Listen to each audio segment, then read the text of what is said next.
Aujourd'hui, on est avec quelqu'un qui peut gagner sa vie 100% à distance, Michael Borgia, propriétaire d'une agence de media buying, puis on passe la journée avec. Ça part. Borgia, peux-tu m'expliquer, c'est quoi Borgia Digital? C'est vraiment toute la structure de consulting au niveau marketing pour permettre aux entreprises de grow. Que ce soit de la croissance organique ou tout simplement de la croissance payante. Là. Ça fait combien de temps que tu as lancé Borgia Digital? Depuis 2021. J'essaie de m'entraîner 3 fois semaine, puis même là, des fois, c'est tough de suivre le 3 fois semaine. 7h39, puis Michael est déjà au gym le matin, puis il nous parlait justement juste avant la piscine qui est allée. Peux-tu nous expliquer c'est quoi l'équilibre que tu trouves entre l'entraînement puis l'entreprise? Bien, je te dirais que c'est vraiment un ensemble. Je dirais c'est vraiment une question de discipline. Si tu es là à chaque jour, mais c'est la même chose avec mes clients. Je fais mes suivis clients quand j'envoie mes courriels.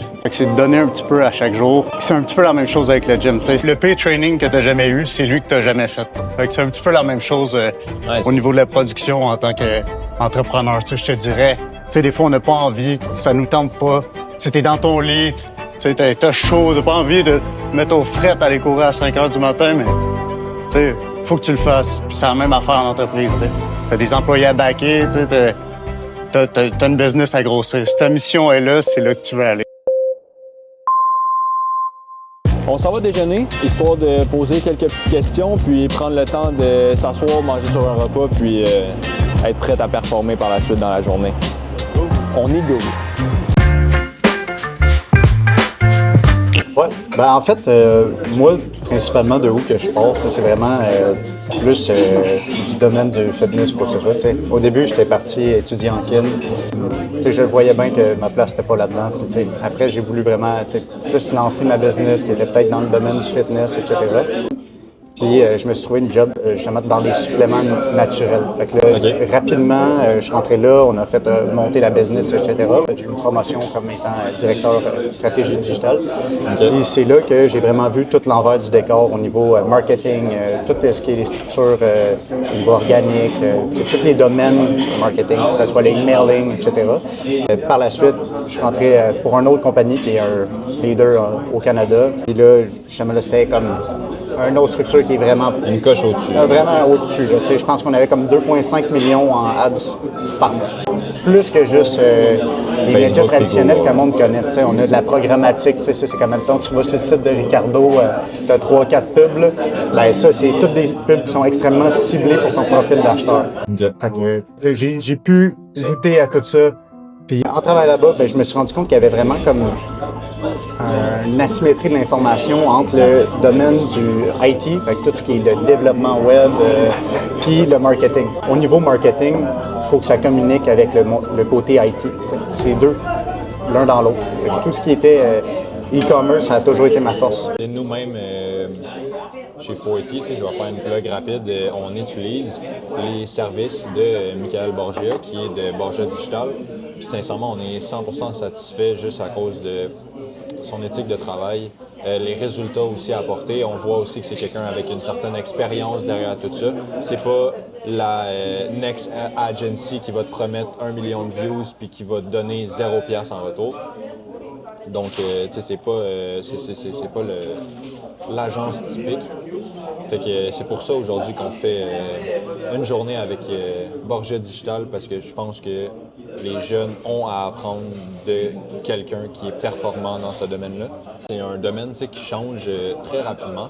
Comment tu penses être capable de t'adapter dans le futur à toujours suivre les nouvelles tendances, à toujours suivre les nouvelles méthodes? Tout le temps que tu sois en train de te renseigner dans ce domaine-là, fait que tu es en train de t'éduquer ou tout simplement apprendre des nouveaux updates qui sortent, que ce soit pour les plateformes ou que ce soit tout simplement sur tout ce qui est au niveau des nouvelles caméras, des affaires comme ça, des nouveaux logiciels d'implémentation, le tracking, comment ça évolue, etc. Puis ça a toujours été ça. Puis moi, dans la vie en général, j'ai toujours couru de la personne que je voulais pas être vers la personne que je voulais devenir. Fait que j'ai tout le temps été en constante évolution, que ce soit du personal development ou tout simplement dans le gym ou des affaires comme ça. Fait que je suis pas inquiet pour le futur parce que je suis tout le temps en train de level up constamment. Tu sais, juste le fait de se pointer à chaque jour, généralement, tu es progressivement en train de te level up. Puis il faut tout le temps que tu t'équipes des personnes qui sont encore plus qualifiées que toi pour pouvoir avancer. Tu ne peux pas tout faire tout seul. Tout seul, tu vas vite, mais ensemble, tu vas loin. Ouais. Puis, est-ce que tu aurais un outil justement que tu utilises toi personnellement, que ce soit, je sais pas moi, l'intelligence artificielle, juste le browser, Google en général, pour suivre justement les avancements du web pour quelqu'un qui veut se lancer, par où commencer? Oui. Bien, je te dirais que quand tu as tes certifications de partner des certaines plateformes, ils t'envoient de la documentation. Tu peux vraiment te renseigner sur les updates, etc. Tu peux avoir des contacts chez certaines plateformes. Ils ont toutes leurs différentes twists. C'est pour ça que c'est important de se renseigner. Dans les programmes partenaires, ils t'envoient justement de l'information. Les newsletters avec les nouveautés qui sortent. Exact. Puis, tu sais, il faut que tu sois capable de t'équiper avec du monde qui roule des tests ou tout simplement du monde qui travaille dans d'autres industries. Puis, constamment voir c'est quoi les moves de différentes industries pour pouvoir les répliquer dans une industrie qui est peut-être pas aussi avancée. Parce qu'au final, tu as tout le temps la même courbe de croissance d'une entreprise puis d'un marché. Au final, un marché devient toujours paraître un... Tu as le Blue Ocean puis le Red Ocean. Ça devient tout le temps paraître extrêmement saturé, plus la barrière d'entrée est faible. Fait que là, il faut que tu te démarques vraiment plus avec des créatifs ou des stratégies marketing qui sortent de l'ordinaire. Si tu fais toutes les mêmes affaires que tout le monde, ben, au final, tu n'auras pas de résultat. Puis là, on s'en va au bureau, justement, parler des créatifs, puis qu'est-ce que c'est le core du métier. Tu nous disais qu'il est arrivé au bureau normalement à 8 h, tu as un meeting à 10 h, il est maintenant 9h55. Normalement, tes meetings dans la journée ils commencent vers quelle heure? Ça dépend. Des fois, les meetings ils commencent un petit peu plus tôt, même à 7h30, je te dirais. C'est là qu'on fait le feedback avec les employés pour vraiment savoir où on s'enligne pour la journée. Tantôt, on l'a fait dans le char. Mais c'est des trucs qui arrivent vraiment pour que tout le monde soit coordonné pour qu'on fonctionne ensemble puis qu'on arrive à nos objectifs. Puis les premiers meetings, je te dirais, c'est pas mal à 8 heures. Là. Je te dirais de 8 jusqu'à au moins 1 heure, 2 heures l'après-midi, là, généralement. Puis gérer, dans le fond, une entreprise d'agence média comme que tu as, ça prend combien d'employés? Combien d'employés il y a chez Borgia Digital? Là, présentement, on est comme 4. Ça dépend vraiment des projets. Je te dirais, quand on a des plus gros projets, des fois, il faut faire appel à des pigistes pour nous aider. Mais généralement, là, à 4, on est capable de fournir quand même un bon volume de nos clients. Puis on est constamment à la recherche de designers ou tout simplement de stratèges. Là. Donc, j'ai bien compris, on garde l'Axo, on prend le plan. Yeah. Parfait, on va publier le projet. Donc, celle-là. Est-ce que tu considérais que ton travail est assez flexible? Tu sais, mettons que tu peux. Est-ce que tu pourrais voyager partout dans le monde à faire ça? Est-ce que tu voyages, toi? Je peux dire que je voyage de temps en temps, oui. Si tu es capable de fournir ta production, tu es vraiment bien structuré, tu es capable de voyager. Mais quand même, c'est pas une business, je te le dirais, qui est à 100% remote. Parce que je pense que tu as quand même besoin du contact client, d'aller voir c'est quoi dans la business des clients, c'est quoi les bottlenecks, où qu'on peut améliorer certains points, etc. Parce que si tu restes tout le temps à distance, ben ça crée comme une incohérence, je te dirais, entre le marketing puis la personnalité de la brand ou les défis que la brand vit en tant que tel. Est-ce que, mettons, tu as déjà visité chacun de tes clients? Oui. Chacun de tes clients, tu es déjà allé chez eux, passer une journée, voir vraiment c'est quoi le nerf de la guerre dans leur entreprise? Oui, exact. Sinon, je te dirais, il y a certaines entreprises qui sont à distance, fait que c'est difficile un petit peu.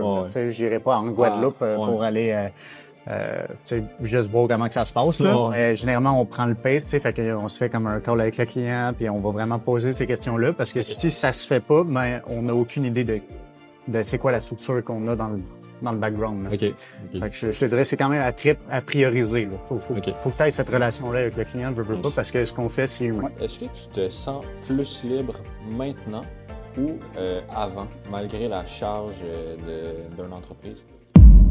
Je te dirais que la liberté, c'est quand même un drôle de mot. Moi, la liberté, c'est plus est-ce que je fais ce que j'aime au quotidien.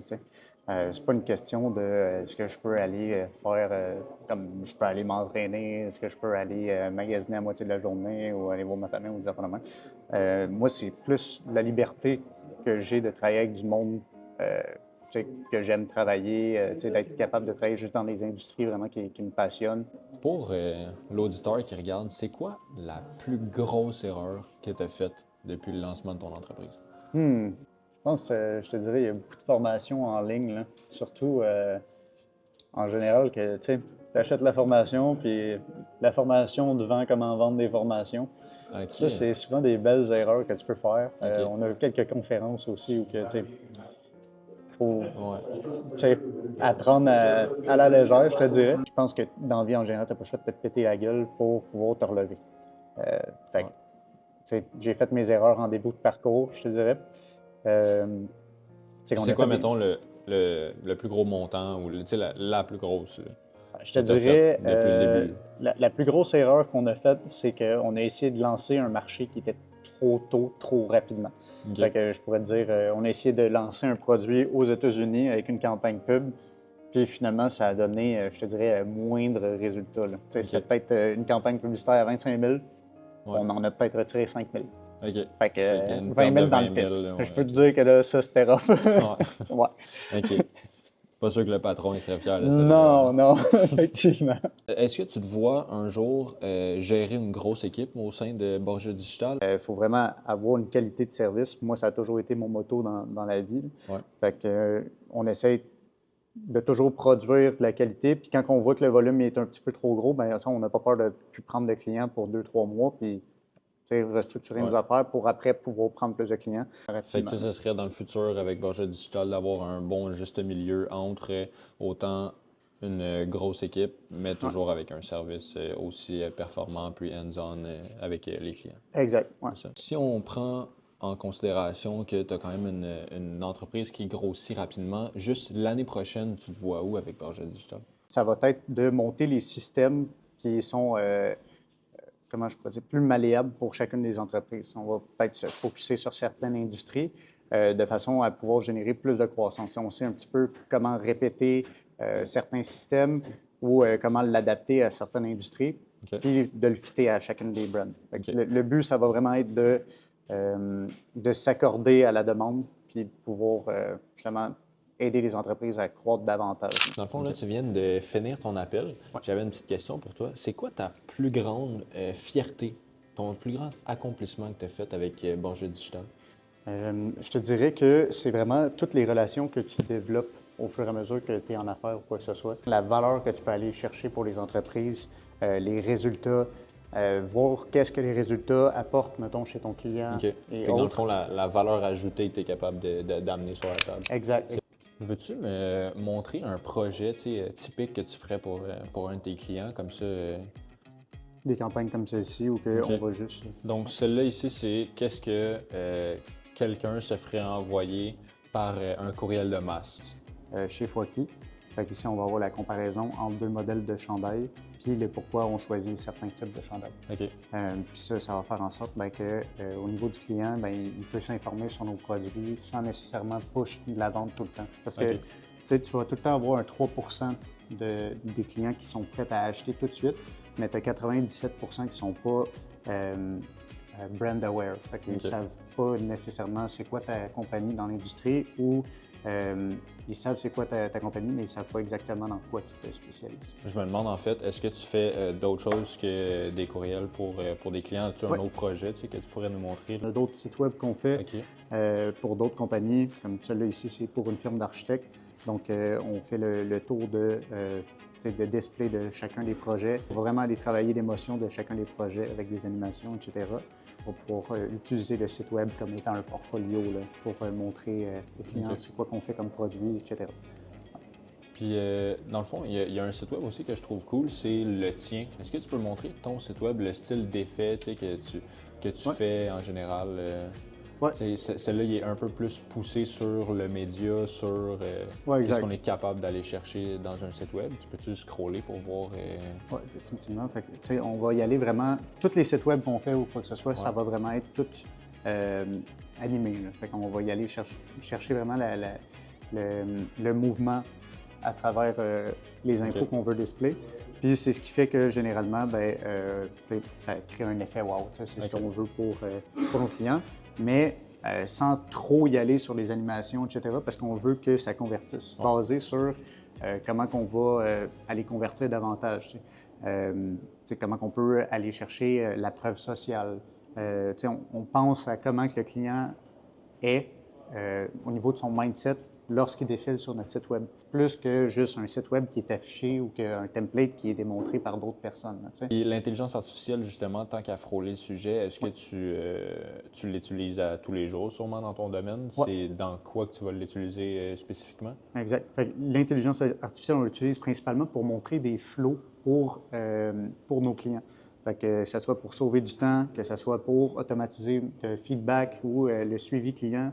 On utilise vraiment l'AI pour la recherche, je te dirais, mais on y met quand même notre volet qui est plus humain puis axé sur la compagnie en tant que telle. Dans le fond, un amplificateur au lieu de remplacer tout par ça. Il y a un côté AI, mais tu gardes toujours le côté humain là-dedans, de ce côté-là. Oui, je te dirais, parce que tout simplement, le AI, c'est un outil.